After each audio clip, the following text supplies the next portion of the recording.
Gisela Anastasia telah mendatangi kepolisian guna menjalani pemeriksaan pada Selasa 17 November 2020 lalu.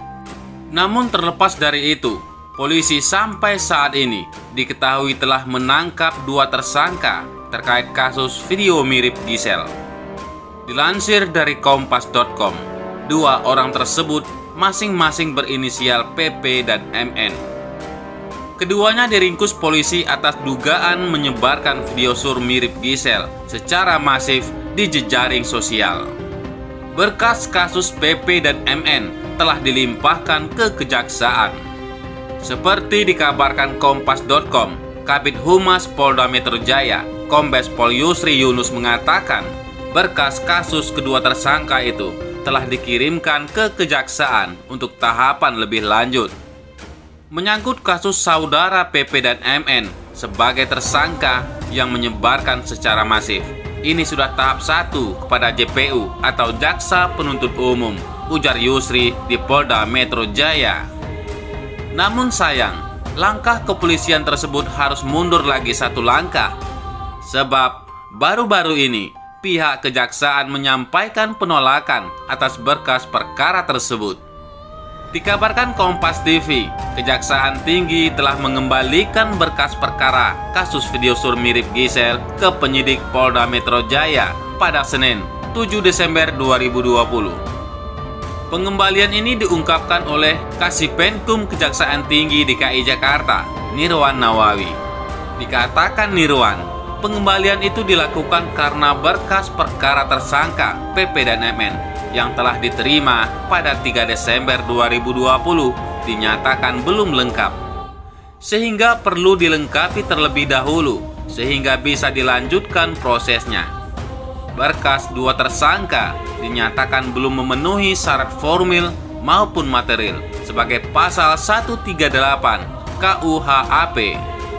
Hasil penelitian terhadap berkas perkara, jaksa peneliti berpendapat berkas perkara belum memenuhi syarat formil maupun material sebagaimana pasal 138 KUHAP tanggal 7 Desember 2020, ujar Nirwan dalam siaran pers yang diterima Kompas TV. Karena itu, kata Nirwan, pengembalian berkas itu dengan tujuan penyidik untuk segera melengkapi sesuai petunjuk jaksa peneliti. Nirwan menjelaskan, Kejaksaan Tinggi DKI Jakarta telah menyiapkan 2 jaksa peneliti untuk mengikuti dan memantau perkembangan penyidikan 2 tersangka dengan menerbitkan surat P16 nomor print 3101-EQ.1-11-2020 pada tanggal 26 November 2020. Penerbitan surat P16 merupakan tindak lanjut atas diterimanya surat perintah dimulainya penyidikan atau SPDP nomor B-Res.2.5/2020 di Treskrimum tanggal 11 November 2020 dari Polda Metro Jaya, kata dia. Di sisi lain, kasus video sur mirip artis Gisela Anastasia masih misteri. Bahkan berkas kasus yang terkait mantan Gading Martin dikembalikan ke kejaksaan. Praktis, sosok sebenar pemeran di video mesum mirip Gisel itu belum terjawab secara pasti. Pakar telematika Roy Suryo kembali berbicara terkait video sur yang sempat trending di Twitter ini. Dia mengungkapkan temuan baru dalam video sur berdurasi 19 detik mirip Gisel yang viral awal November 2020 lalu.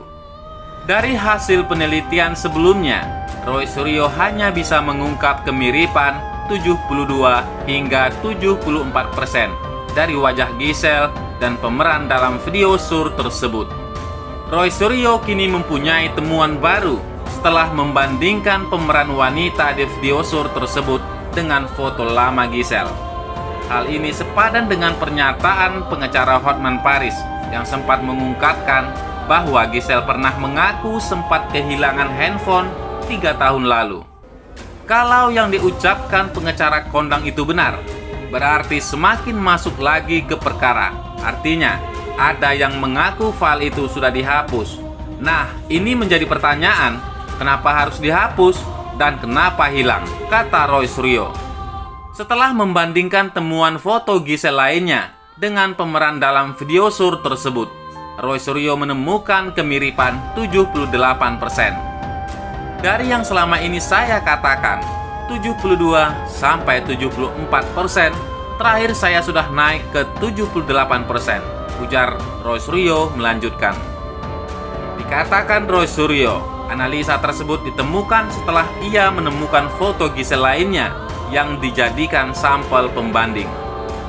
Foto ini terakhir sebagai sampel pembanding, belum tahu ditemukan kapan.